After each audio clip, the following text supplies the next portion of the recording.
Кыргыз диаспора кеңешинин тарыхы болсо, эң чоң миграция бул экинчи революциядан кийин 2010 баштап мекендештер Россия жергесине көп келе баштады. Москванын мэриясы чакырып калат экен, ар тараптар чоңдор чакырып калат экен. Ошондо ким баш, кыргыздардын башы ким десе бар эле мен деп эле көрсөтө бербей, бир лидер болсун, ошо кыргыз диаспорасын бирөө тартууласын, бир лицо болсун деп туруп, ошо 2017-жылы бардык коомчулуктар чогулуп, кичинекей төгөрөк стол өткөрүп, бир жыйынга келишкен. Ошондо экс-посол Атокуров Райымкул Арзмаматовичти жана Ала Тоо уюмунун жетекчиси Жамиля Абжашын айымды Бегиева экөөнү тең турага кылып шайлап алышкан. Баарыбыз тең чогулушуп, түптөрүшүп, ошолдон баштап ошо Кыргыз диаспора кеңеши иштей баштады. Анан кийин ар 2 жыл сайын төрага кайра шайламай системасына бара болчу. Ошо башынан баштап протокол ошондой түзүлгөн. Ошонун негизинде 2019-жылы кайра баары бир добуш менен ошо Москвадагы жааматтар Атокуров Райымкул Арзмаматовичти ошо диаспора жетекчиси кылып шайлап алышты.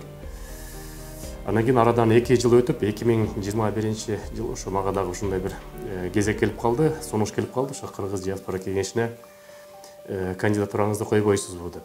Шайлоого барганда 2 кандидат чыктык. Ошо Надырбек Байке, анан кийин мен болуп. Надыр Байке ошо өзүнүн калуу тилегин айтып, өзү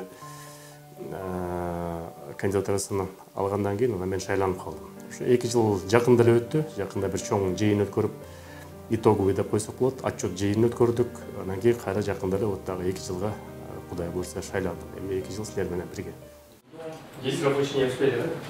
Нет, 3 месяца надо. Мен өзүм жөнүндө айтсам, 1985-жылы 10-апрелде орто үй бүлөнүн ичинде төрөлгөнмүн. Өзүм Көлдөн колону болом. Ал кезде Фрунзе деп койчу, Бишкек шаары. Ошо Фрунзеде төрөлүп, анан кийин Көлдө чоңоюп, 1-класстан баштап 11-ге чейин ошо Эркин Керимғазиев атындагы Темир номер 1 орто мектебин жыйынтыктагам. Быйыл Кудай буйрса 20 жылдыгыбыз келип калыптыр.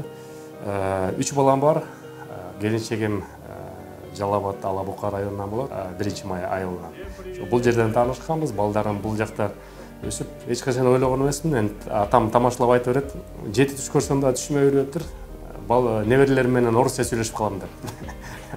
Анан кийин Кыргызстанга жай башталганда жөнөтөсүң кыргызча үйрөнсүн деген үмүт менен. Анан жайынын башына жөнөтүп, жайынын аягында барсаң, балаң кыргызча сүйлөп эле, кошонун балдары бүт бар орусча сүйлөп калган да кайра. Негизде көп мекендештер ушу кыргыз диаспорасы менен кыргыз элчилигин алмаштыра берет да.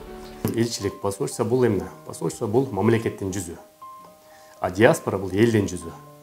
Элчилик официалдуу, расмий органдар менен иштешип, расмий иш жүргүзүп. Анан кийин коомчулукка бизге диаспорадан айырмасы элчиликтен бизге окшоп көйгөйдү маселени биз эрте эле чыгарып ийебиз, эрте эле көтөрүп ийебиз, өзүбүздүн деңгээлде тез эле маалыматтар жеткизебиз.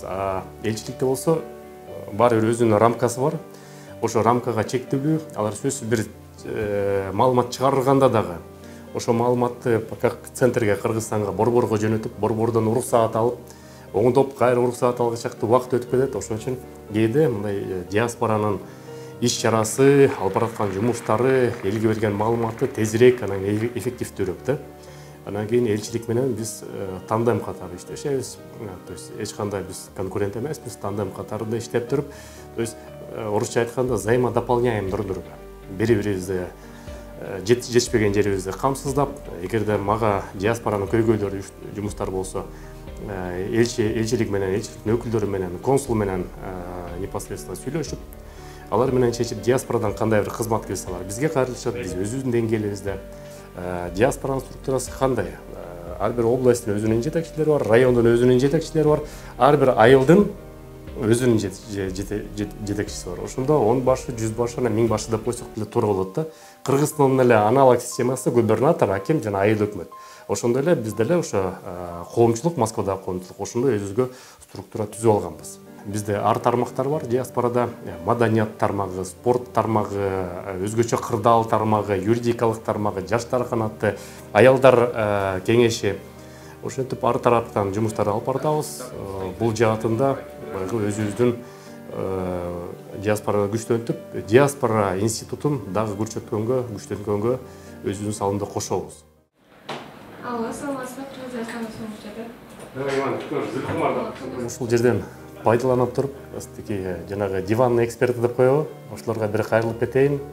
Кээ бирөө жазат соцсеттерге астына бир видео же бирдеке события чыгып калса, же бир футбольный турнир өткөрүп калсаң, шахмат өткөрүп калсаң, мына мамлекеттин акчасын алып алып, мына ошентип дайынсыз жерге коротуп, зарплата алып алып жерге отурасыңар, анан кийин иштебейсиңер деп туруп. Учурдан пайдаланып айта кетейин. Биздин коом мамлекет тарабынан бир да тыйын албайт. Эч кандай чет элдик, чет жерден, Орусия тараптан бир да тыйын бөлүнбөйт бизге. Ар бир жасап аткан иш-чарабыз бул коомдун, активисттердин, диаспора өкүлдөрүнүн өзүнүн чөнтөгүнөн чыгарган каражаттары жана биздин ишке кайдыгер карабаган мекендештердин жардамы. Жакында бир чоң футбол уюштурдук. Ал футболдо залын өзүбүз таап, футболдук командалар өздөрү чогултуп, башы 48ден ашын футбольный команда чогултуп, ар бир өзүнүн кичинекей членский взносун төлөп, ошо членский взноско арендага жанагы площадканы, полени алып, анан кийин футбол ойноп атат. Анан кийин каржы жагын болсо, призовой фондун болсо, ошо бир парламентарий депутатыбыз Жамгырчиев Эмилерик деген бир мыкты жигит бар. Кыргыз элине ошо эки байке каржылап берди мисалы үчүн. Андан тышкары өткөндө шахматтын турнир өткөздү. Шахматтын турнирде болсо бир бакта таксопарк жааматы ошо призовой фондун бүтүрүп берди мисалы үчүн. Анча-мынча иш-чараларды ошо чет элден өзүнүн аброюбуз бар үчүн ошо демөөрчүлөрдү таап, ошо демөөрчүлөрдүн негизинен өткөрөбүз. Көпчүлүк учурда активисттер баары бекер иштеп беришет, себеби алардын бүт баары патриот. Патриоттук сезим Кыргызстанда жүрсөң башкача өнүгөт, чет элде жүрсөң башкача өнүгөт. Сен четке чыккандан кийин сен ата энеңдин баласы эмессиң, сен Кыргызстандын баласысың. Жанагы мен башында айтып кеткендей, келечек пландар ошо биз кыргыздардын аброю болгондон кийин бияқта.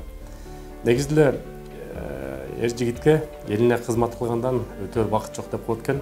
Ошо биз өзүбүздүн деңгээлде, чоң деңгээлде болбосо дагы, кичинекей деңгээлде айтуу кыйын. Өзүбүздүн деңгээлде, орто деңгээлде элибизге пайдабыз тийгизет. Келгиле мигранттарды бир инвестор деп атайбыз. Себеби Кыргызстанга жылына 3 миллиард АКШ долларынан ашык жөнөтүлүп атат.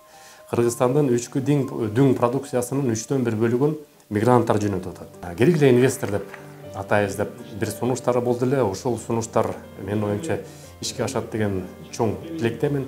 Июнь айында андан көрө Россия жергесинен накталай инвесторларды таап, инвесторлар кайрылып атышат бизге, инвесторлар бар. Кыргызстанга алып барып, Кыргызстанга чоң форум өткөрөлү деп атабыз. Инвесторлар билесиңер, акыркы дүйнөдө болгон окуя менен ортодо Россия менен батыш өлкөлөрүнүн ортосунда болгон окуялардын кесепетинде көп ишкерлер, Орусиянын ишкерлери Кыргызстан тарапты, Орто Азия тарапты карап калышты. Биз ушул учурдан дагы колдонуп, мамлекетибизге пайдабызды жеткизгендей кылалы деген ниеттебиз. Кыргызстанда бир чоң инвестициялык форум өткөрөлү деп атабыз. Эми мекендештер, баардыгыбызга негизи белгилүү болгондой Кыргызстанга эрте эле кеч кетебиз. Кыргызстандын кучагына бөлөнөбүз деп ниеттенип атабыз. Ар бир мекендештер негизи эле ийгиликке жетишкен сайын, кыргыздардын атын чыгарган сайын биз абдан сүйүнүп турабыз. Ошондой кыргыздардын атын жакшы жагынан чыгарган мекендештерибиз көп болсун. Кыргыздардын аброю көтөрүлө берсин. Көч бара-бара түзөлөт демекчи, кыргыздардын көчү Россия жергесинде түзөлүп, эрте эле кеч өзүбүздүн ордубузду күндүн астынан табалы. Анан кийин дагы учурдан пайдаланып айтып кетейин, ар бир мекендешке ушул сөздү жүрөгүнө бекем тутуп, силер Кыргызстандын уул кыздары болсолар, бул жерде жүргөндөн кийин сөзсүз түрдө өзүңөрдү жакшы сапаттан көрсөтүп, мыкты калк деген атка конолу. Көп балдар бул жерден үйлөнүп, жайланып, бала бакыла чакалуу болуп атат.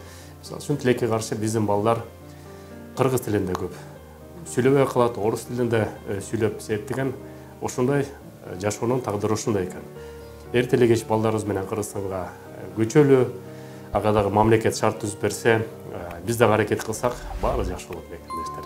игілік, аманшылық, эсеншілік бар болыңыздар.